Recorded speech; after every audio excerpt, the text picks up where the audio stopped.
Hi hello welcome to post 360. నేను మీ మురళీ రాపల్లి. జగన్మోహన్ రెడ్డి గారు fail అవడానికి మెయిన్ రీజన్ అనేది ఒకే ఒకటి.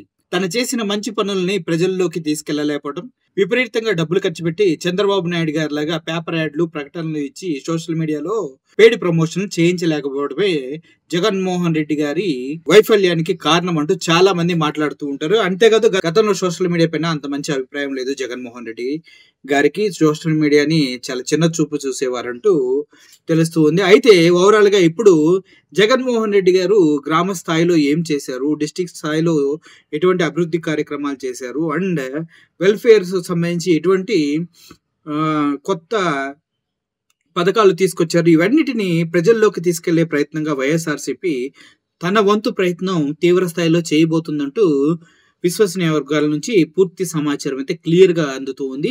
ఏ గ్రామంలో ఎటువంటి అభివృద్ధి చేశారు, అవి ఆర్బీకే సెంటర్లు కావచ్చు, అదేవిధంగా గ్రామ సచివాలయాలు కావచ్చు, వాటర్ ట్యాంకులు కావచ్చు, వాట్ ఎవర్ వాళ్ళు గ్రామాల్లో ఉన్న ప్రతి ఒక్క వైఎస్ఆర్సీపీ కార్యకర్తలు అక్కడ ఉన్న నాడు నేడు స్కూళ్ళు కావచ్చు, ప్రతి వాటిని ఫోటో తీసి సోషల్ మీడియా ప్లాట్ఫామ్స్ లో అప్లోడ్ చేస్తూ ఉన్నారు. అయితే కొన్ని ఏవైతే పక్కా ఇళ్ళు ఇచ్చారో, స్థలాలు ఇచ్చారో, వాటికి సంబంధించినటువంటి పూర్తి ఇన్ఫర్మేషన్ ఎవరికి అందుబాటులో లేదు. ఎందుకంటే అవన్నీ చూపించాలంటే ఎక్కడో ఒకళ్ళో రెండో ఇల్లు చూపిస్తూ ఉంటారు. కానీ ఇప్పుడు గండికోట శ్రీకాంత్ రెడ్డి మాజీ ఎమ్మెల్యే, రాయచోటి కాన్స్టిట్యున్సీ నుంచి అన్నమయ్య జిల్లాకు సంబంధించినటువంటి ఎమ్మెల్యే గారు, ఆయన వైఎస్ఆర్సీపీ తరఫున కంటెస్ట్ చేసి గతంలో గెలిచి పదవి స్వీకరించిన విషయం తెలిసిందే. ఇప్పుడు మాజీ అయినప్పటికీ వైఎస్ జగన్మోహన్ రెడ్డి గారు చేసిన అభివృద్ధి కార్యక్రమాలు, ఇచ్చిన ఇల్లు, స్థలాలు, కట్టినటువంటి గృహాలు, వాటన్నిటిని ఉద్దేశించి మాట్లాడుతూ తను ఒక వీడియోని చేయడం జరిగింది. దానికి సంబంధించినటువంటి వీడియో ఇప్పుడు మీకు ప్రజెంట్ చేసే ప్రయత్నం చేస్తున్నాం. దయచేసి ఆ వీడియో ఒకసారి చూడండి. పేదవాడికి చదువు, వైద్యం తర్వాత అత్యంత అవసరం పడి ఉండేది ఇల్లు. గతంలో ఎంతో మంది ఎన్నో చెప్పేవాళ్ళు, స్థలాలు ఇస్తాం, అవి ఇస్తామని చెప్పి. ఈ రోజు ఈ నియోజకవర్గంలో గతంలో రాజశేఖర రెడ్డి గారు దాదాపుగా వేలాది పక్కా గృహాలు ఇచ్చి పూరిగుడిసెలు లేకుండా చేశారు. తర్వాత పార్టీలో ఉంటేనే ఇస్తాము అని చెప్పి కండిషన్స్ పెట్టేటువంటి వాళ్ళు. ఇటువంటి పరిస్థితులలో పేదవాళ్ళకు రాయచోటి పట్టణంలో చాలా విలువైపోయినాయి, స్థలం లేదు అని చెప్పి ఎంతోమంది అడుగుతున్నప్పుడు నిజంగా జగన్మోహన్ రెడ్డి గారు తీసుకున్న మొట్టమొదటి నిర్ణయంలోనే గవర్నమెంట్ వచ్చినప్పుడే ఇళ్ల స్థలాలతో పాటు ఇల్లులు ఇవ్వాలా అని చెప్పి ఆయన ఆలోచన చేసినప్పుడు ఇది సాధ్యపడుతుందా, ఇన్ని వేల మందికి ఇవ్వగలుగుతామా అని చెప్పి ఆలోచన చేశాం. అటువంటి పరిస్థితులలో దాదాపుగా 6,000 మందికి పైగా ఒకే చోట నారాయణ రెడ్డి గారిపల్లి కాలనీలో గవర్నమెంట్కి ₹1 బడ్డను పడనీయకుండా రైతుల సహకారంతో 250 ఎకరాలలో అతి అద్భుతమైనటువంటి జగనన్న కాలనీ నిర్మించుకోబడుతుంది. అక్కడ ఆ లేఅవుట్ నిర్మించేసి అట్లా వదిలేయలేదు. నేషనల్ హైవే నుంచి రోడ్ కనెక్టివిటీ చేయడంతో పాటు 90 ట్రాన్స్ఫార్మర్లు అక్కడ ఏర్పాటు చేసి, అలాగే ఒక సబ్స్టేషన్ అక్కడ నిర్మించి దాదాపుగా 2,000 పోల్స్ వేసి దాంట్లో 1,200 పోల్స్కు స్ట్రీట్ లైట్స్ కూడా బిగించడం జరిగింది.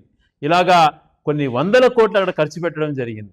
భవిష్యత్తులో మిగిలిన ఇన్ఫ్రాస్ట్రక్చర్ కూడా పూర్తి స్థాయిలో కంప్లీట్ చేసి అత్యంత ఆధునికమైనటువంటి బ్రహ్మాండమైనటువంటి ఒక మోడల్ కాలనీగా తీర్చిదిద్దుతాం.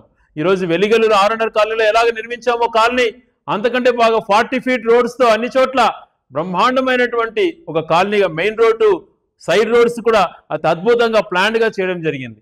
ఆ లేఅవుట్లో మిగిలిన మౌలిక వసతులు రాబో రోజులలో నిజంగా మొత్తం టౌన్లో ఉన్నటువంటిది 25,000 ఇల్లులు అయితే అక్కడే 6,000 కొత్త మందికి ఇచ్చామంటే 25% ఆఫ్ ద టౌన్ అక్కడ డెవలప్ అవుతుంది. దాన్ని అత్యంత ఆధునీకరించబడుతుంది. అలాగే మొత్తం కూడా ప్రతి ఇంటికి కూడా వాటర్ కనెక్షన్ కూడా ఇవ్వడం జరుగుతోంది. ఇలాంటి మౌలిక వసతులు కూడా కల్పించడం జరిగింది.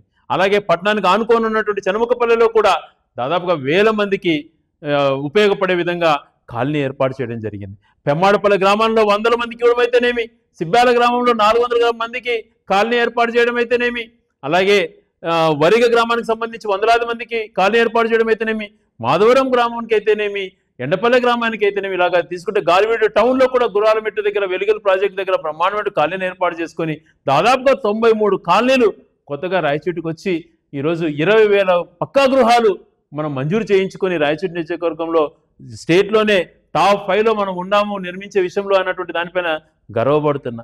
ఇవన్నీ గతంలో మీరు చేస్తా అంటే వద్దన్నామా? పేదవారికి మీరు 1 సెంటు స్థలం ఇచ్చారా అని చెప్పి ప్రశ్నిస్తున్నాను. సెంటు స్థలం శవాలని మాట్లాడుతున్నాం. మేము రాయచోటిలో మేము 1.5 సెంటు స్థలం ఇచ్చాం. పేదవారికి ఎక్కడ కూడా 1.5 సెంటు తగ్గకుండా మనం చేయగలిగినాం. అనేకమైన కాలనీలు ఏర్పాటు చేశాం. మీరు ఎందుకు చేయలేకపోయినారు గతంలో అని చెప్పి ప్రశ్నిస్తున్నాను. ఈ రోజు అంతకుముందు రాయచూరు నిర్మాణం కాలనీలు కూడా గౌరవ రాజశేఖర రెడ్డి గారు ఇచ్చినట్టు ఇప్పుడు జగన్మోహన్ రెడ్డి గారు ఇచ్చినట్టే మీరు ఎందుకు ఇవ్వలేకపోయినారు అని చెప్పి ప్రశ్నిస్తున్నాను. పేదవాళ్ళకి 20,000 పక్కా గృహాలు ఇచ్చినందుకు గౌరవ ముఖ్యమంత్రికి ఈ రాయచూరు నియోజకవర్గం తరపున కృతజ్ఞతలు తెలియజేస్తున్నాను. చూశారు కదా, ఇలాగే ప్రతిరోజు జగన్మోహన్ రెడ్డి చేసినటువంటి అభివృద్ధికి సంబంధించిన వీడియోలు సోషల్ మీడియాస్ అన్ని ప్లాట్ఫామ్స్లో నిర్విరామంగా ప్రచారం చేయాలనేసి, అదేవిధంగా వాటిని ప్రజల్లోకి తీసుకెళ్లి ఇంత సంక్షేమాన్ని ఇచ్చాడు, ఇంత అభివృద్ధిని చేశాడు, ఇన్ని పోర్టులు వచ్చినాయి, ఇన్ని ఎయిర్పోర్ట్లు వచ్చినాయి, ఇన్ని మెడికల్ కాలేజీలు వచ్చినాయి, ఇంత వాటర్ ఫెసిలిటీ ఇన్ని ఏరియాలకి అయింది, ఇన్ని గృహాలు జగన్మోహన్ రెడ్డి గారు ఇచ్చారు, ఇన్ని లక్షల మందికి ఇల్లు నిర్మించుకోవడానికి స్థలాలు ఇచ్చారు, ఇంత సంక్షేమాన్ని ప్రొవైడ్ చేశారు అంటూ ప్రతి గ్రామం నుంచి వైఎస్ఆర్సీపీ కార్యకర్త తనువంతు బాధ్యతగా ఆ వీడియోస్ తీసి సోషల్ మీడియా ప్లాట్ఫామ్స్లో, అదే ట్విట్టర్ వేదికగా పెట్టాలి అంటూ చెప్తూ ఉన్నారు. సో అదే క్రమంలో గండికోట శ్రీకాంత్ రెడ్డి గారు కూడా వారు ఇచ్చినటువంటి ఇళ్ల స్థలాలు, కట్టించినటువంటి ఇళ్ల గురించి పూర్తిగా వీడియో చేయడం జరిగింది. ఒకవేళ మీకు గనక ఈ వీడియో నచ్చితే మీరు కూడా మీ గ్రామంలో వైఎస్ఆర్సీపీ కార్యకర్త అయితే, నిజంగా మీ గ్రామంలో ఏమన్నా అభివృద్ధి జరిగి ఉంటే వాటికి సంబంధించిన ఫొటోస్ అన్నిటిని సోషల్ మీడియా ప్లాట్ఫామ్స్లో ఫొటోస్ తీసి పెట్టుకోండి. అడిగినప్పుడు సోషల్ మీడియా ప్లాట్ఫామ్స్లో పోస్ట్ చేయండి. తద్వారా జగన్మోహన్ రెడ్డి గారికి ప్రజల్లో ఏం చేశాడు, ఏం చేయలేదు, ప్రజలకి ఎటువంటి మేలు చేశాడు, చేయలేదు అనే క్లారిటీ అనేది వస్తుంది. దీని నుంచి వైఎస్ఆర్సీపీ పార్టీకి ఎంతో కొంత మేలు జరుగుతుందని చెప్తున్నారు. ఓకే, దానిపైన మీ ఒపీనియన్ మీకు వదిలేస్తున్నా. మీకు ఇష్టమైతే, మీరు నిజంగా కార్యకర్తలు అయితే అవి తీసి సోషల్ మీడియా ప్లాట్ఫామ్లో పెట్టి మీ అభిమానాన్ని చాటుకోవాలని తెలియజేస్తున్నారు. Thank you for watching this video. Murali signing off. Thank you so much.